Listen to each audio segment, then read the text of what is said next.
ጤና ይስጥልን ውድ ኢትዮ ከረንት የዩቲዩብ ገጽ ተከታዮችና አድማጮች እንደምን አላችሁ? ለዕለቱ የተመራሩትን አርዕስተ ዜና ወደ እናንተ ይዘን ቀርበናል። ወታደራዊ አቅሙ እንዲዳከም ይፈልጋሉ። የባህር ሰራጤው ሀገራት የኢራን ወታደራዊ አቅም እንዲዳከም ፍላጎት አሳይተዋል ተባለ። እስራኤል ከኢራን ጋር የተተኮሰ በማስመሰል የአረብ ሀገራት ላይ ጥቃት ስትፈጽም እንደነበር የሚጠቁሙ መረጃዎች ወጥተዋል። ቀደም ሲል በኢራን የሚሰነዘሩ ወታደራዊ እርምጃ ሲቃወሙ የነበሩ ባህር ሰላጤው ሀገራት አሁን ግን የቴህራን ወታደራዊ አቅም እንዲዳከም ፍላጎት እያሳዩ መሆኑ ተሰምቷል። በዚህም ጉዳይ የዜና ጥንቅራችን አካተናል። ቆይታችሁ የምትሰሙት ይሆናል። ወታደራዊ ልዑክ መቀሌ መግባታቸው አፍሪካ ኢንተለጀንስ ዘገበ። ባለፈው የካቲት ወር የመጨረሻ ቀናት የኤርትራ ከፍተኛ ወታደራዊ መኮንን መቀሌ መግባታቸውን አፍሪካ ኢንተለጀንስ ዘግቧል። እንደ ዘገባው ከሆነ ብርጋዴር ጄኔራል ኢዮብ ፍስሐ የተመራና ሌሎች ከፍተኛ ወታደራዊ መኮንኖች ያካተተ ልዑክ ቡድን በትግራይ ክልል ርዕሰ መዲና መቀሌ ተገኝተዋል። ልዑኩ መቀሌ ከተማ ከመግባቱ ባለፈ ከክልሉ የሰላምና ጸጥታ ቢሮ ኃላፊ ጄኔራል ፍስሐ ኪዳኑ ወይም ማንጁስ ጋር ውይይት ማድረጋቸውን ሪፖርት ጠቁሟል። በዚህም ጉዳይ ዜና ጥንቅራችን አካተናል።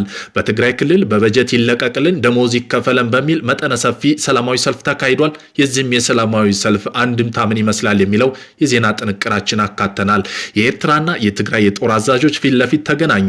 በዚህም ጉዳይ ምን ውሳኔ ያሳለፉ የሚለው የዜና ጥንቅራችን አካተነዋል። ቆይታቸው የምትሰሙት ይሆናል። የሱዳን ባለስልጣን ጥቃቱ የተሰነዘረው ከኢትዮጵያ ግዛት በመነሳት ነው ሲሉ አሁንም ዳግም ከሰሱ። በቤኒሻንጉል ጉሙዝና በሱዳን ሰማያዊ አባይ ብሉ ናይል ግዛቶች አዋሳኝ ድንበር የምትገኘው ኩርሙክ ከተማ አቅራቢያ ከባድ ጦርነት መቀስቀሱ ተዘግቧል።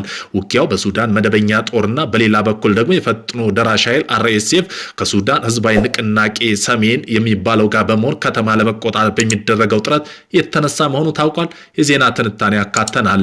እነዚህን የመሳሰሉ አርዕስተ ዜና ወደ እናንተ ይዘን ቀርበናል። ቤተሰብ ለመሆን ላይክ፣ ሼር፣ ሰብስክራይብ ማድረግዎን እንዳይረሱ። ላጤው ሀገራት የኢራን ወታደራዊ አቅም እንዲዳከም ፍላጎት አሳይተዋል ተባለ። ሳውዲ አረቢያ፣ የተባበሩት አረብ ኤምሬት፣ ኳታር፣ ባህሪን በኢራን ቀጥተኛ ጥቃት ሚሳኤል ከተፈጸመባቸው በኋላ የኢራን ሚሳኤልና የድሮን ማምረቻ እንዲወድም አቋም ይዘዋል። ይህም በሀገሪቱ ከዚህ ቀደም የነበራችን ዲፕሎማሲ ሲካሄድና ወታደራዊ ድጋፍ እንዲቀይሩ አድርጓቸዋል። በአንጻሩ ኦማን ጦርነቱን በአስቸኳይ እንዲቆም እየወተወተች ሲሆን እስራኤል በሊባኖስ ንጹሐን ላይ የምታደርሰውን ጥቃት ግን በባህር ሰላጤው ሀገራት ዘንድ ከፍተኛ ቅሬታ እየተፈጠረበት ይገኛል። እስራኤል ከኢራን ጋር የተተኮሰ በማስመሰል በአረብ ሀገር ላይ ጥቃት ስትፈጽም እንደነበር የሚጠቁም መረጃ መጋራቱን በትብብራ ላይ ጥርጣሬ እንዲፈጠር ማድረጉን ተነግሯል። እስራኤል ዋና ዓላማዋ በሀገሪቱ ከኢራን ጎን እንዳይሰለፉ ከማድረግ ባሻገር አቅማቸው ማዳከም መሰረት ያደረገ እንደሆነ ተጠቁሟል። ወታደራዊ ልዑክ መቀሌ መግባታቸው አፍሪካ ኢንተለጀንስ ዘግቧል። በዚህም በስብሰባም ተካሂዷል በተባለበት ወቅት የካቲት መጨረሻ ቀናት የትግራይ ኃይሎች TPF ጋር በላይነት የሚመራ የክልል የጸጥታ ቢሮ በኦቶ ፌደራል መንግስት የሚተቹ በተለይም አዲስ አበባ እየተከወነ ያለውን የኮሪደር ልማት የሚያጠለሽ መግለጫ አውጥተው እንደነበር ይታወሳል። ይህም የኤርትራ ወታደራዊ መኮንኖች ጉብኝት መረጃ ይፋ የሆነው ትግራይ ክልል ጊዜያዊ አስተዳደርና ከኤርትራ መንግስት ጋር ምንም አይነት ግንኙነት እንደሌለው በተደጋጋሚ ቢገልጽም በቆየበት ማግስት መሆኑ ዘገባው አነጋጋሪ አድርጎታል። በመሆኑም የኤርትራና የትግራይ ጦር አዛዦች ፊት ለፊት ተገናኙ። የትግራይና ኤርትራ ጦር ጄኔራል ፊት ለፊት ተገናኝተው መወያየታቸውን አፍሪካ ኢንተለጀንስ ምንጮች ዋቢ አድርጎ ዘግቧል። ዘገባው ጄኔራል ፍስሐ ኪዳኑ ህወሓትን ወክለው፣ ጄኔራል ኢዮብ ፍስሐ ደግሞ ሻዕቢያን ወክለው በመቀሌ እንደተገናኙ ጠቅሰዋል። ሆኖም ግን የሁለቱ ጦር አዛዦች ስብሰባ ባለመግባባት መጠናቀቁ ምንጮች ተናግረዋል። የፈረንሳይ አፍሪካ ኢንተለጀንስ በዚህ ዘገባው የፌዴራል መንግስቱ የያዘው አቋም ህወሓትና ሻዕቢያ እንዲተባበሩ በር ከፍቷል ያለ ሲሆን ነገር ግን በሁለት ኃይሎች መካከል ሰፊ አመለካከት ልዩነት መኖሩን ጠቅሷል።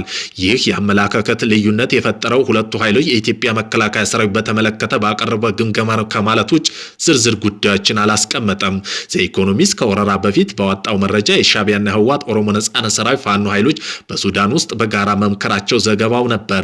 የኢትዮጵያ መንግስትም በዶክተር ጌዲዮን ጢሞቴዎስ በኩል አንዴም ሁለቴም ከዚያ በላይም ለተባበሩ መንግስታት ድርጅት በጻፈው ደብዳቤ ህወሓትና ሻዕቢያ ጥምረት እንዲፈጠሩ መክሰሱ የሚዘነጋ አይደለም። በትግራይ ክልል በጀት ይለቀቅ ደሞዝ ይከፈለ የሚል መጠነ ሰፊ ህዝባዊ ሰላማዊ ሰልፍ ተካሄደ። በዛሬው ዕለት በመላ የትግራይ ክልል የሚገኙ መምህራን፣ ተማሪዎች በፌዴራል መንግስት የሚላከውን በጀት መቋረጡ ምክንያት ተቃውሞ ሰላማዊ ሰልፍ አድርገዋል። ሰልፈኞቹ ለወራት ደሞዝ እንዳልተከፈላቸው በመግለጽ የመማር ማስተማር ሂደት አደጋ መውደቁን አሳውቀዋል። የደሞዝ ጥያቄ የተማሪዎች ስጋትና የክልሉ ዝግጁነት የመዘዝ ማስጠንቀቂያ ነው። በዚህም መምህራን ለወራት ደሞዝ ባለማግኘታቸው መሰረታዊ ፍላጎት ማሟላት እንደተሳናቸው ሳይበሉ ማስተማር አይችሉም በሚል ድምጻቸውን አሰምተዋል። የተማሪዎች በበኩላቸው የመማር መብታቸው እንዲከበር ትምህርት ገበታ ላይ የሚፈጥረው መስተጓጎል እንዲቆም ጠይቀው ትምህርት የወደፊት ውጣ ፈታኝ ነው በሚል መፈክሮች አንግበዋል። ሰልፉ በሁሉም የክልል አካባቢ የተካሄደ ሲሆን ክልሉ ጊዜያዊ አስተዳደር ሰልፍ መካሄድ አረጋግጦ ሰልፍ ቀርመ ብሎ የታቀደ ቢሆንም የበጀት መለቀቁም ተስፋ በማድረግ ቆይቶ አሁን ግን መካሄዱ የግድ መሆኑን ገልጿል።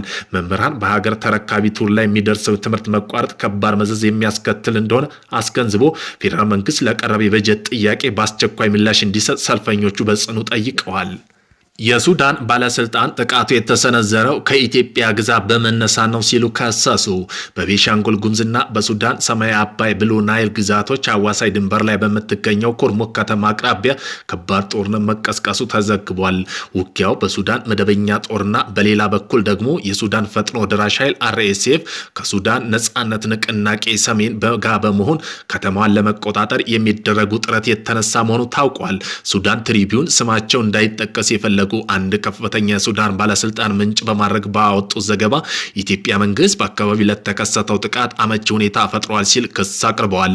ባለስልጣኑ እንደገለጹት የጥምረቱ ኃይል የጦር መኪናዎች ከኢትዮጵያ አሶሳ ከተማ ተነስተው በድንበር በኩል ሱዳን ኩርሙክ እንዲንቀሳቀሱና ጥቃት እንዲፈጸም ኢትዮጵያ ፈቅዳለች ወይም ዲከፍ አድርጋለች ብለዋል።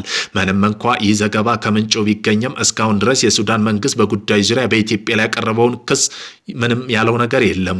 ከዚህ ቀደም የሱዳን የውጭ ጉዳይ ሚኒስትር ኢትዮጵያ አማጽያን ቡድን ትረዳለች በሚል ተመሳሳይ ክስ አቅርቦ እንደነበር ይታወቃል። በወቅቱ የኢትዮጵያ መንግስት ውንጀላ ውድቅ በማድረግ ሱዳን በግዛቷ ለኢትዮጵያ አማጽያን የምታደርገው ድጋፍ ለማላበስ የምትጠቀምበት ስልት ነው በማለት አምባሳደሯ ማሳወቋ አይዘነጋም።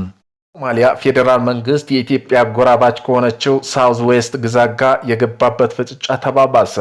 በፌዴራል መንግስትና የሳውዝ ዌስት ግዛት ፕሬዝዳንት አብዱልአዚዝ ላፍታገሪን የስልጣን ዘመን ስላበቃ መንግስታቸው ህጋዊ ቅቡልነት የለውም ብለዋል። ፌዴራል መንግስት ይህንን ያለው የግዛቲቱ መንግስት በጥቂት ቀናት ውስጥ ቀጥተኛ ባልሆነ የምርጫ ስርዓትና የፓርላማና ፕሬዝዳንታዊ ምርጫ ለማካሄድ እየተዘጋጀ ባለበት ወቅት ነው። ፌዴራል መንግስት በመላው ሶማሌ ፓርላማ ምርጫ ቀጥተኛ ወይም አንድ ሰው እንደ ድምጽ በሆነ ምርጫ ስርዓት እንዲካሄድ ይፈልጋሉ። የግዛቲቱ መንግስት ከግዛቲቱ ህገ መንግስት የሚቃረን መልኩ በግዛቲቱ ውስጥ ጉዳይ የሚደረግ ጣልቃ ገብነት ህገወጥ ነው በማለት አውግዟል። ውጥረቱ ወደ ግጭት እንዳያመራም ተሰግቷል።